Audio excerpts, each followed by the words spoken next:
எங்கள் அழைப்பை ஏற்று இங்கே வந்திருக்கும் பத்திரிகை நண்பர்களுக்கும் ஊடக நண்பர்களுக்கும் அனைத்து மீடியாக்களும் என்னுடைய நன்றி கலந்த வணக்கம்.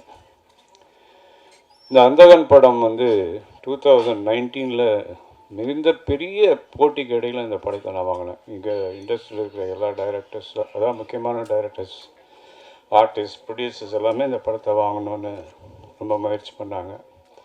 எனக்கு இந்த படம் ஏன் பண்ணணும்னு தோணுச்சுன்னா, அது ஒரு பேஸ்டான பியானோ ஆர்டிஸ்ட். பிரசாந்த் சின்ன வயசுலேருந்தே பியானோ ப்ராக்டிஸ் பண்ணார். அது இல்லாமல் ட்ரினிட்டி காலேஜ் ஆஃப் மியூசிக் லண்டனில் 4th கிரேட் பாஸ் பண்ணவர். அதனால் அவருக்கு ஆப்டாக இருக்கும்னு நினச்சி இந்த படத்தை வாங்கினேன். நிறைய போட்டிகள். படத்தை வாங்கின பிற்பாடு 2 வருஷம் கொரோனா வந்தது. கொரோனாவில் சில இடர்பாடுகள் வந்தது. அதே மீறி நான் டைரக்ட் பண்ண ஆரம்பித்தேன். அதுக்கு ஒவ்வொரு கேரக்டருக்குமே ஆப்டான ஆர்டிஸ்ட் செலக்ட் பண்ணுன்றதுல தீவிரமாக இருந்தோம். குறிப்பாக இதில் ஒரு டாக்டர் கேரக்டர், அது வேறு யாரும் என்னால் திங்க் பண்ண முடியல. டைரக்டர் ஆக்டர் KS ரவிக்குமார் அவர்களை தேர்வு செய்தோம். அவரும் பார்த்த உடனே ஒத்துக்கிட்டார், பண்ணார்.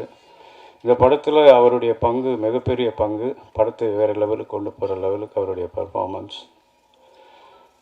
அதே மாதிரி இதில் பிரியானந்த் ரொம்ப ஒரு பியூட்டிஃபுல் கேர்ள். இந்த படத்தில் ரொம்ப அழகாக காமிச்சிருக்கோம். நீங்கள் பார்த்துருப்பீங்க, லண்டனில் அது நடந்து போகிற ஸ்டைலு, அது லுக்கு எல்லாமே ரொம்ப அழகாக இருக்கும். அப்புறம் சிம்ரன் ஒரு கேரக்டர், அது கொஞ்சம் நெகட்டிவ் கேரக்டர், ஆனாலும் அதை பயங்கரமாக பர்ஃபார்ம் பண்ணியிருக்கு. அதுக்கு இந்த படத்தில் பல அவார்ட்ஸ் வர்றதுக்கு வாய்ப்பு இருக்குது. அடுத்தது வனிதா விஜயகுமார். வனிதா விஜயகுமாருக்கு ஒரு நல்ல தீனி போடுற மாதிரி, நடிப்புக்கு தீனி போடுற மாதிரி ஒரு கேரக்டர், அதுவும் கலக்கிட்டு போயிடுச்சு.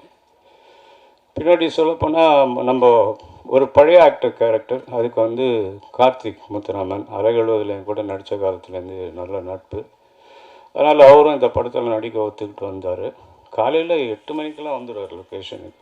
எல்லாருக்கும் ஆச்சரியமாக இருக்கும். அவருக்கு கொடுத்த ஒத்துழைப்பு மிகப்பெரிய பங்களிப்பு. அவர் பழைய அந்த காலத்தில் ஆரம்ப காலத்தில் நடித்த கார்த்திகை இந்த படத்தில் பார்க்கலாம்.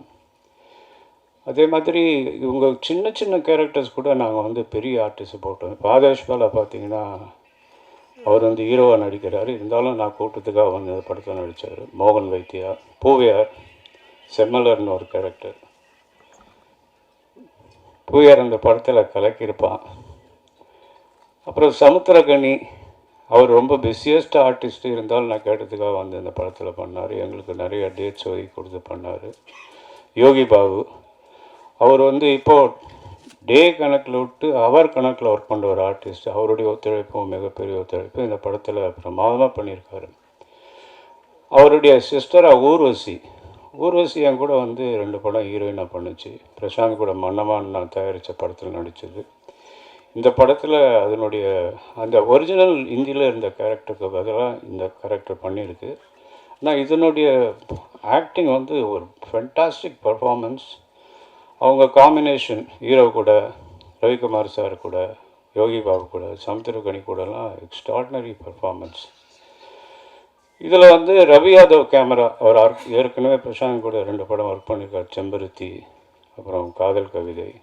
லண்டனில் செட்டில் ஆகிட்டார். இருந்தாலும் நாங்கள் இந்த படத்தில் ஒரு ஸ்பெஷல் கேமரா வேணுங்கிறதுனால அவரை வச்சு இந்த படத்தில் பண்ணுறதுக்காக பாம்பேலேருந்து வர வச்சோம். அவரும் எங்களுக்காக கூட இருந்து இந்த படத்தை ஒர்க் பண்ணார். அப்புறம் செந்தில் ராகவன் ஆர்ட் டைரக்டர். அதே மாதிரி லக்ஷ்மி நாராயணன் சவுண்டு. இப்படி பல கை தேர்ந்த, அதாவது ஒரு எக்ஸ்பர்ட்ஸை வச்சு இந்த படத்தை பண்ணியிருக்கேன். அது ரொம்ப நல்லா வந்திருக்கு. சந்தோஷ் நாராயணன் மியூசிக் இதுக்கு. இதில் நிறைய விஷயங்கள் நாங்கள் ஹிந்தியில் இல்லாத விஷயத்த வித்தியாசமாக பண்ண வச்சுருக்கோம். இந்த படம் பார்க்கும்போது ரொம்ப என்கரேஜிங்காக இருக்கும். இதனுடைய எண்டு ஒரு டிபேட்டபிள் கிளைமேக்ஸ். இந்த டிபேட்டபிள் கிளைமேக்ஸை நம்ம எப்படி இது என்ன நடந்தது, இது இப்படி இருக்குமா அப்படி இருக்குமான்னு யோசனை பண்ணுறவங்க 2வது முறை பார்க்குற மாதிரியான ஒரு படம். ஹிந்தியில் பார்த்தவங்களுக்கு இது அதுக்கும் இதுக்கும் எந்த சம்மந்தம் இருக்காது. கதையில் எந்த மாற்றமும் இல்லைனாலும் நாங்கள் நிறைய விஷயங்கள் இதில் வந்து ஹைலைட் பண்ணியிருக்கோம். இது பிரசாந்துக்கு 50வது படம்ங்கிறதுனால ஸ்பெஷலாக இதில் வந்து நிறைய விஷயங்கள் பண்ணியிருக்கோம். இதை வந்து ஆகஸ்ட் மாதம் ரிலீஸ் பண்ணுறதுக்கு நாங்கள் அறிவிச்சிருந்தோம். அதே மாதிரி ஆகஸ்ட் ரிலீஸ் ஆகும். நீங்கள் அனைவரும் வந்து எங்களோடு இருந்து இந்த நேரத்தை செலவழித்ததுக்காக நன்றி தெரிவிச்சுக்கிறேன். இங்கே என்னை அழைப்பு ஏற்று வந்திருக்கும் என்னுடைய சக நடிகர்கள், டெக்னீஷியன்ஸ் எல்லாருக்குமே எனக்கு நன்றி தெரிவிச்சுக்கிறேன். Thank you very much. அனைவருக்கும் வணக்கம். மீடியா பத்திரிகை நண்பர்களுக்கு உணவு சாப்பிட்ருப்பாங்க, நான் சாப்பிடல, அதனால தான் முதல்ல பேசுகிறேன்.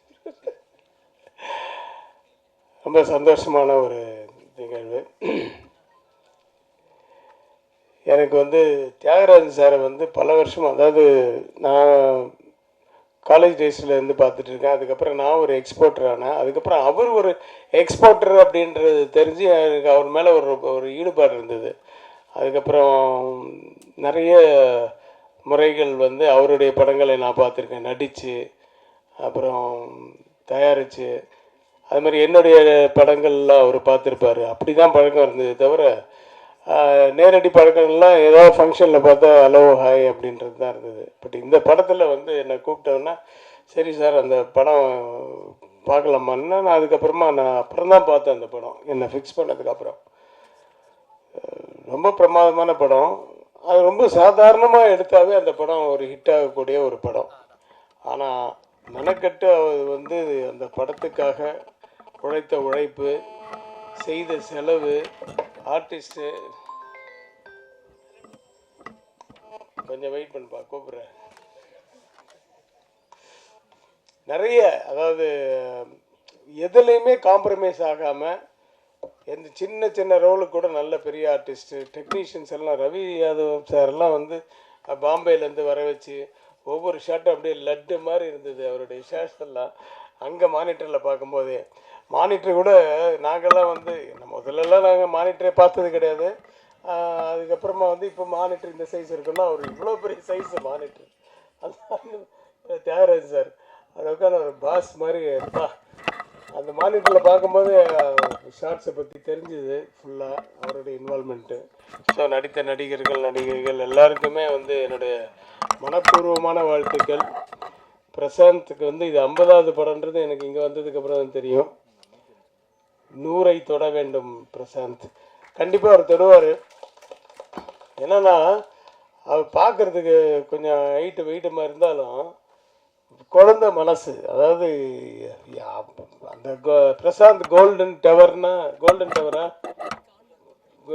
அந்த டவர் பக்கத்தில் நிற்க வச்சா அப்போ கூட அது நம்மளுது அப்படின்ற ஒரு இது வந்து ஒரு பர்சன்ட் கூட அவர்கிட்ட இருக்காது. அப்படி ஒரு சிம்பிளான ஒரு ஆர்டிஸ்ட்டு. நாங்கள் இந்த படம் நடிக்கிறதுக்கு முன்னாடியே நான் வந்து நிறைய ஃபங்க்ஷன்ஸில் வந்து நாங்கள் பார்த்துப்போம். ரொம்ப க்ளோஸாக அவர் பழகுவார் எல்லாரையும். அது வந்து நம்ம எல்லாம் ஒன்றா வந்த பீரியட். ஆக்சுவலாக நீங்கள் 90s, பட் நீங்கள் 94 அனுமல்ல, 90ஸ்லேயே. ஆமாம், நான் வந்து புரியாத புதிர் பண்ணும்போது அவர் பக்கத்து காம்பவுண்டு தான் அந்த இது அன்பாலய பிரபாகர் சார். நான் இங்கே 4 படம் பண்ணிவிட்டு அன்பாலய பிரபாகர் சாருக்கு 5வது படம் பண்ணுறேன், பொண்டாட்டி ராஜ்யம்னு. ஸோ அதுக்குள்ளே அவர் பெரிய ஸ்டார் ஆகிட்டார். அவர்கிட்ட டேட்ஸ் இல்லை, யார் அதே அன்பாலய பிரபாகர் சாருக்கு. ஸோ அதே மாதிரி இந்த ஃபங்க்ஷன்ஸுக்கெல்லாம், இந்த ஃபாரினுக்கெல்லாம் போகும்போது யார் ஆர்டிஸ்ட் இருக்காங்களோ இல்லையோ முதல்ல பிரசாந்தை கூப்பிடுவாங்க. ஏன்னா அப்படி ஒரு வாட்டி பார்த்தாருன்னா அது அப்படியே ஆடுவார். அந்த மாதிரி ஒரு டேலண்டட்.